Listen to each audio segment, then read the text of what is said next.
नमस्कार। गोयल एस्ट्रोलॉजी में एक बार फिर से आपका स्वागत है।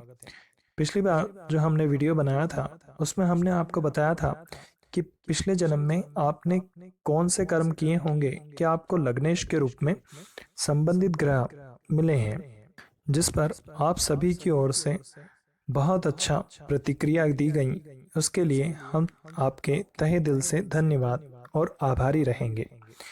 अब हम आपको आज ऐसे ही कुछ दिलचस्प तथ्य कुंडली के बारे में बताने जा रहे हैं। हो सकता है उनमें से कुछ तथ्य आपके ऊपर भी लागू हो जाए। तो आज ही अपनी जन्म कुंडली के माध्यम से इन तथ्यों को मिलाने का प्रयास कीजिए। कुंडली में, जैसा कि आप सभी जानते हैं, ज्योतिष में यह माना जाता है कि जब भी कोई ग्रह कुंडली में किसी स्थान पर बैठा हो तो उस स्थान पर वह जो ग्रह बैठा है, वह जितने भी अंश पर बैठा है या जिस भी स्थान पर बैठा है, वह आपके पूर्व जन्म के कर्मों के कारण होता है। क्योंकि ज्योतिष में यही माना जाता है कि जो भी ग्रह आपकी कुंडली में दिखाई दे रहा है वह पिछले जन्म का संचित कर्मों का फल है। अब यदि आपकी कुंडली में कोई भी ग्रह नीच राशि में विराजमान है तो इसका सीधा सा अर्थ है कि उस ग्रह से संबंधित फल आपको नहीं मिलेगा या उसके फल में आपकी कमी होगी। इस बात को आप अपनी कुंडली में देख सकते हैं। कंप्यूटर के माध्यम से या मोबाइल में कई सारी एप्लीकेशंस हैं, उनके माध्यम से आप अपनी जन्म दिनांक, जन्म समय और जन्म स्थान को लिखकर आप अपनी कुंडली बना सकते हैं। उसमें D1 चार्ट या लग्न चार्ट जो होता है आपका, उसमें जो भी ग्रह नीच राशि में विराजमान है अर्थात उससे संबंधित फल आपको नहीं मिलेगा, क्योंकि आपने पूर्व जन्म में उस ग्रह से संबंधित जो लाभ थे उनका आपने दुरुपयोग किया होगा, इसलिए आपको इस जन्म में उस ग्रह से संबंधित लाभ नहीं मिलेगा।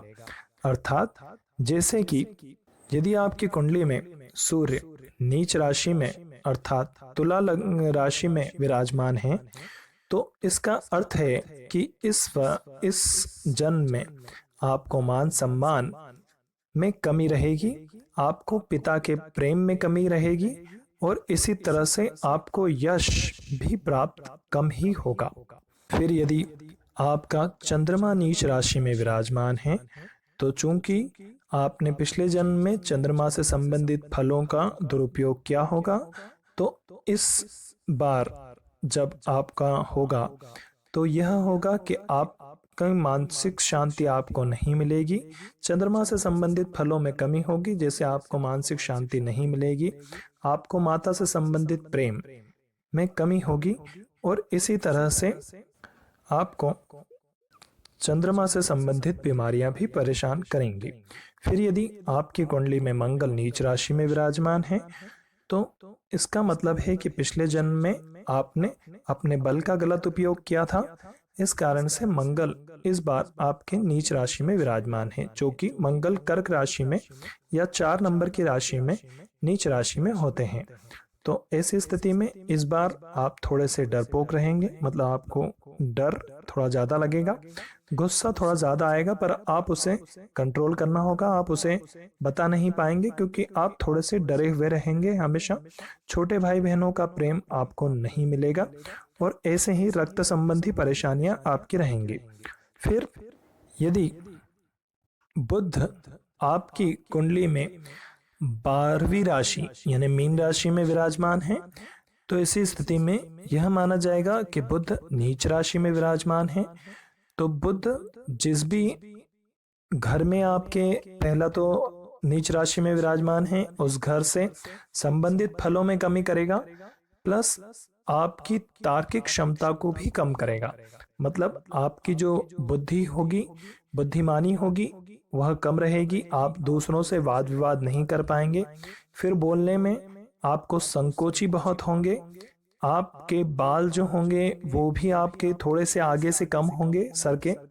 उसके बाद होगा यह है कि आपको त्वचा संबंधी परेशानियां बनी रहेंगी। फिर यदि आपकी कुंडली में शुक्र शुक्र जो है वो 6 नंबर की राशि या कन्या राशि में विराजमान है, तो इस स्थिति में आपको शुक्र से संबंधित फलों में कमी आएगी। जैसे कि आपको धन संपत्ति जो होगी वो आपके पास पर्याप्त मात्रा में नहीं होगी। आप थोड़े से जैसे दूसरे लोग ज्यादा यंग दिखेंगे, तो उस स्थिति में आप उतने यंग नहीं दिखेंगे। फिर आपके चेहरे की चमक थोड़ी कम होगी। आपकी त्वचा जो होगी उससे संबंधित रोग रहेंगे आपको। उसके बाद आपको दाम्पत्य सुख में कमी रहेगी, क्योंकि यदि शुक्र नीच राशि में विराजमान है तो ऐसा माना जाता है कि ऐसे व्यक्ति के विवाह भी 2 होते हैं, एक विवाह से ये संतुष्ट नहीं हो पाते। इसी प्रकार यदि आपकी कुंडली में शनि नीच राशि में विराजमान है तो इसका सीधा सा अर्थ होगा कि आपको निम्न तबके के लोगों से झगड़ा होगा, आपका उनके साथ वाद विवाद बना रहेगा, वह आपको कभी सम्मान नहीं देंगे। इसके अतिरिक्त आपके जो एम्प्लॉय होंगे या फिर जो दूसरे लोग होंगे वह भी आपको बेहद कष्ट देंगे। और शनि यदि आपकी कुंडली में कहीं भी विराजमान होंगे तो उससे संबंधित भावों के फलों में कमी करेंगे। इसी प्रकार यदि आपकी कुंडली में गुरु नीच राशि में विराजमान है, अब ये यहाँ एकमात्र ऐसे ग्रह हैं जो कि नीच राशि में विराजमान होने के बाद भी कहीं ना कहीं जातक को अच्छा फल देने का प्रयास करते हैं। इसीलिए गुरु को सबसे ज्यादा शुभ ग्रह माना गया है। कुंडली में एकमात्र यह ऐसे ग्रह हैं जो कि नीच राशि में विराजमान होने के बाद भी कहीं ना कहीं जातक को अच्छा फल देने की कोशिश करेंगे, किंतु इसके कारण भी आपको कुछ परेशानियां होंगी। जैसे कि आपके अपने से जो बड़े हैं उनके साथ आपकी नहीं बनेगी। वृद्ध लोगों से आपको गुस्सा झेलना ही पड़ेगा। वृद्ध लोग आपको कुछ ना कुछ बोल के जाएंगे। आपको ब्राह्मण या फिर शिक्षक से संबंधित जो लोग होंगे वह भी आपको जरूर कुछ ना कुछ ताने देंगे या फिर कुछ बुरा कह के जाएंगे। तो इसमें कुछ ना कुछ बुराइयां तो आपके साथ रहेंगी ही रहेंगी। फिर यदि आप महिला हैं, जैसे पुरुष की कुंडली है तो अलग बात है, यदि महिला की कुंडली है तो यहाँ एक समस्या और हो जाएगी कि उसका विवाह में देरी होगी, और दूसरा विवाह में देरी होने के बाद उसको जो पति होगा वह पूरी तरह से कोऑपरेट नहीं करेगा उसके साथ। इसी को निभा के चलना होगा, इन्हीं को निभा के चलना होगा। तो गुरु इस तरह पूरे खराब परिणाम नहीं देंगे, पर फिर भी कुछ खराब परिणाम तो आपको भोगना ही होंगे। अब इसमें राहु और केतु होते हैं। राहु और केतु यह कुंडली के ऐसे ग्रह हैं जिन्हें छाया ग्रह भी कहा जाता है, स्मोकी प्लैनेट भी कहा जाता है।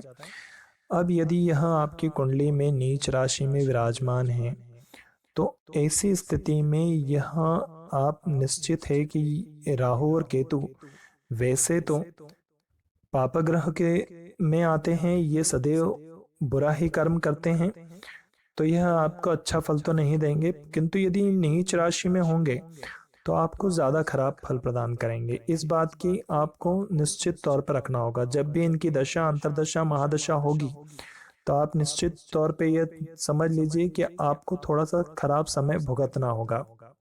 यहीं यदि यह उच्च राशि में होते तो आपको नुकसान तो उसके बाद भी करते, पर कम नुकसान करते। अब यदि यह नीच राशि में विराजमान है तो नुकसान थोड़ा ज्यादा करेंगे।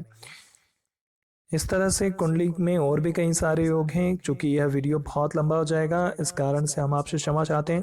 कुछ और नए योग के बारे में हम आपको नेक्स्ट वीडियो में बताएंगे। धन्यवाद।